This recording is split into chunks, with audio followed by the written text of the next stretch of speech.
votre différence est votre plus grande force. Alors encore une phrase qui paraît très gnangnan, très banale, oui d'accord, on l'a déjà entendu 1000 fois ce truc, faire de notre différence notre plus grande force, mais en vrai, qu'est-ce que ça veut dire?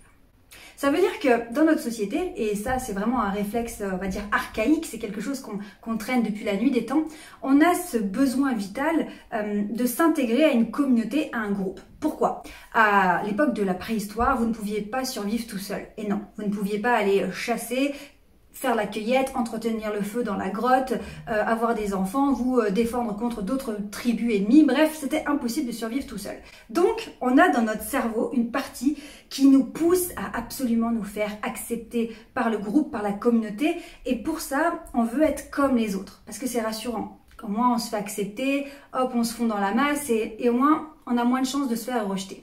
Donc, quand on sait ça déjà, on comprend pourquoi on a ce besoin d'avoir la validation des autres, d'avoir des likes sur les réseaux sociaux, d'avoir des ressemblances, de faire la même chose que les autres. Bref, le problème qui se passe, c'est que quand on est différent, pour X raisons, quand on est, je sais pas, hypersensible, quand on a un handicap, quand on n'a pas les mêmes goûts, quand on n'a pas la même façon de réagir, quand on n'a pas la même façon de voir la vie, on a des visions différentes, etc. Bref, peu importe la différence, eh bien, on peut avoir un peu peur.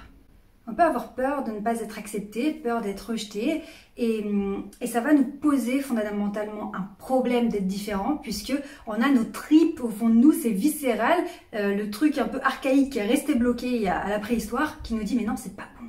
Si t'es différent, c'est pas bon, ils vont te rejeter. Ils vont te rejeter, tu vas te retrouver tout seul. Oh, tu vas peut-être pas survivre.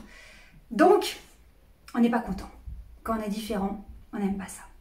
Et pourtant, quand on apprend à s'aimer, ce qui est parfois un long processus, moi ça a été une longue traversée du désert personnellement pour apprendre à m'aimer malgré mes différences, et eh bien on comprend qu'en fait, c'est pas un problème d'être différent, parce que tout le monde est différent. Sur différents axes, en fait, personne n'est identique et tout le monde a des différences à différents degrés, mais bref, il n'y a pas de comparaison, on s'en fout de ça.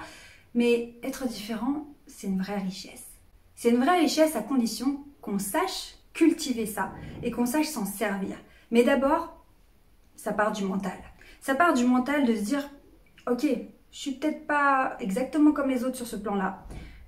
Peut-être que je sais pas vraiment quoi faire de ma différence parce que c'est pas ce qui avait été prévu pour moi au départ. Enfin, je me voyais pas être comme ça, je voyais pas avoir une vie comme ça. Je suis peut-être un petit peu déstabilisée par cette différence. Peut-être même que j'ai eu des réactions malveillantes autour de moi par rapport à cette différence, qui m'ont blessée, qui m'ont touchée. Mais maintenant, j'ai grandi. Et maintenant, je vais faire en sorte que cette différence, elle ne soit plus une tare, un problème, un obstacle, un frein, une blessure. Mais cette différence va devenir ma plus grande force. Et quand vous arrivez à faire la bascule, c'est juste énorme. C'est énorme parce que finalement, d'un fardeau, de quelque chose qu'on rejetait jusque-là, eh bien, on le transforme en cadeau. Et je vous dis ça parce que, vous savez, j'ai eu des problèmes de santé pendant, je dis 10 ans, mais en vrai c'est 15 si je veux vraiment être honnête. Et pour moi, c'était un fardeau, c'était une galère, c'était honteux, c'était... Bref. Et aujourd'hui, j'en suis fière. J'en suis fière et presque je me dis, mais finalement, j'ai eu de la chance de vivre tout ça, toutes ces souffrances, etc. Parce que ça a fait que je suis devenue la personne que je suis aujourd'hui.